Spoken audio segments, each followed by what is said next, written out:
was. Welcome back. Tonight we're looking at Airbnb rentals, strangers' homes, strangers' rules, strangers' secrets. I've been doing this long enough that very little surprises me anymore.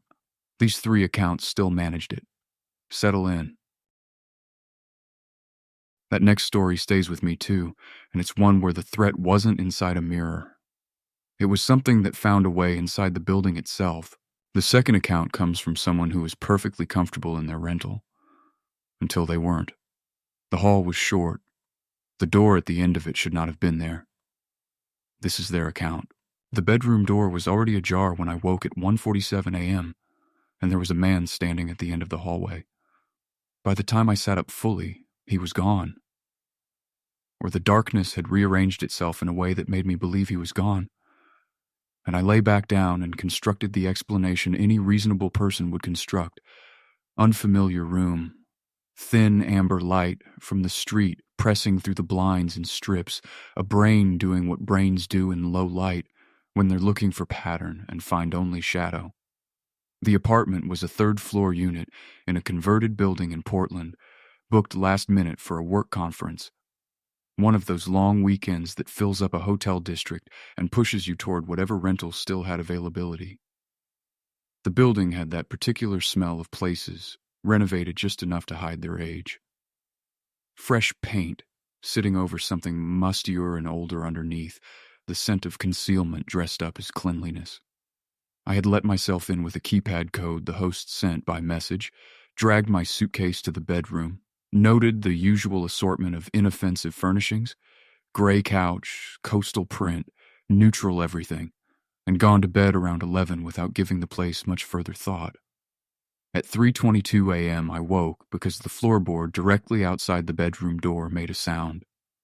I lay still and stared at the line of darkness under the door, letting the silence extend around me as I waited for the follow-up, the settling creak of old joinery, the low complaint of pipes adjusting to temperature, something that would let me fold the noise into a reasonable explanation and go back to sleep. The air felt changed.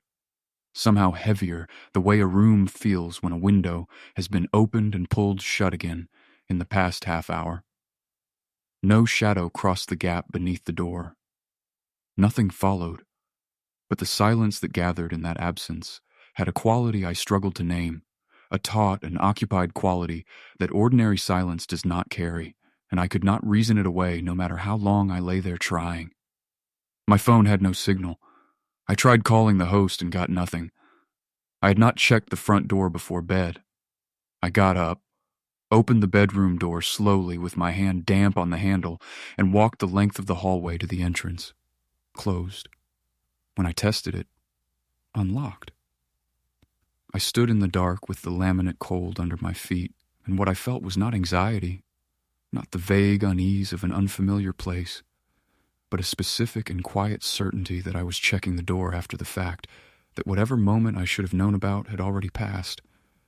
There was no lobby, no car park, no signal, nowhere to go at 3 a.m.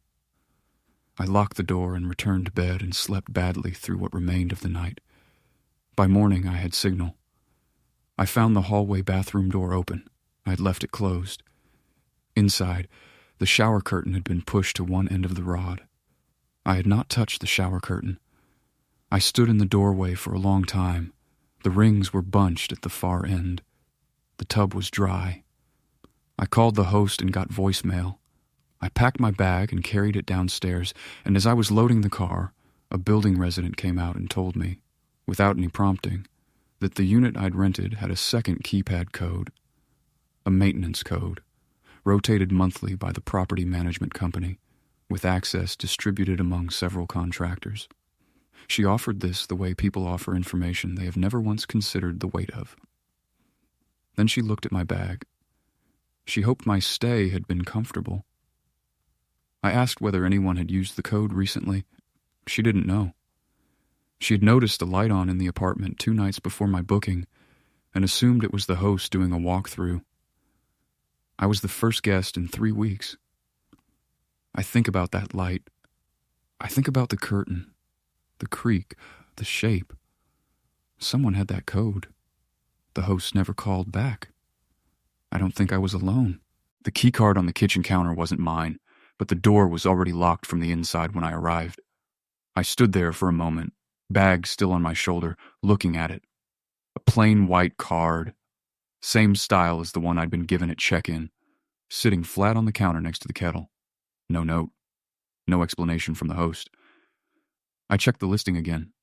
It said clearly, single occupancy studio, self-check-in, no on-site staff. There was no reason for a second card to exist. I set mine down beside it. They were identical. I picked them both up and couldn't tell which was which. I put one in my pocket and left the other on the counter. And I didn't fully register what I'd just done until I was already unpacking. Someone had been inside this room after the last guest checked out, and before I arrived, that was the only explanation that fit. I told myself it was a cleaner, a maintenance person, someone who'd simply forgotten it. I told myself that for about 2 hours. At 11:40 p.m. I woke up because the bathroom light was on. I had turned it off before bed. I was certain of that, the way you're certain of small routines. The sheets were warm on my side and cold everywhere else, and when my feet touched the floor, the bare boards were shockingly cold through my socks. The air in the room had that sealed, recycled quality. Not dirty, just used, like the ventilation hadn't moved anything fresh through in days. The light was coming under the door in a thin yellow line. I lay still and watched it. It didn't move. I got up, crossed the room, and opened the door. The bathroom was empty, towels undisturbed, window above the toilet locked from the inside with a twist latch. I turned the light off and went back to bed. At 1:15 a.m. it was on again. I didn't get up that time. I lay there and watched the line of light and thought about the keycard. A keycard gets its access programmed at the front desk. It can be reprogrammed. It can also be cloned. I'd read that once, about hotel security, how easy it was with the right equipment. An Airbnb wouldn't have the same systems a hotel has. There would be no log of entries, no front desk to call. Just a host somewhere across the city, probably asleep, who had handed me a code and wished me a pleasant stay. I opened the app and messaged them. No response. I looked at the door. The deadbolt was thrown. The security chain was on. Both things I'd done myself.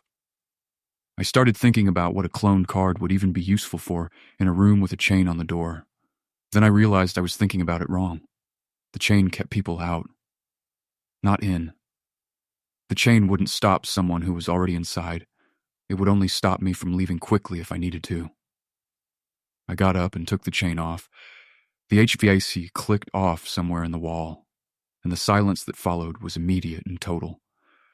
I could hear my own breathing, shallow and too fast, and something faintly organic underneath the chemical clean of the floors, something that didn't belong to me. I sat on the edge of the bed with my shoes on and my bag in my hand. The bathroom light was still on. I watched the closet door, which I had never opened, and understood that I was not going to open it now. I left at 1:34 a.m. and sat in my car in the parking structure 2 blocks away. I messaged the host again and said there had been a safety issue and I'd had to leave. They responded at 8:22 the following morning. They said they were sorry to hear that. They said the unit had been thoroughly cleaned between guests. They said they hoped I'd give them another chance and that they'd already issued a partial refund. They didn't ask what the safety issue was. They didn't ask if I was okay. I've thought about that response a lot. Most hosts ask what happened. This one already knew enough not to. The last story I want to share tonight is the one that bothers me most because I still have no clean explanation for what I found or what it means that I found it. The bed on the far side of the room was made, but the pillow held the pressed shape of a head that hadn't been there when I arrived.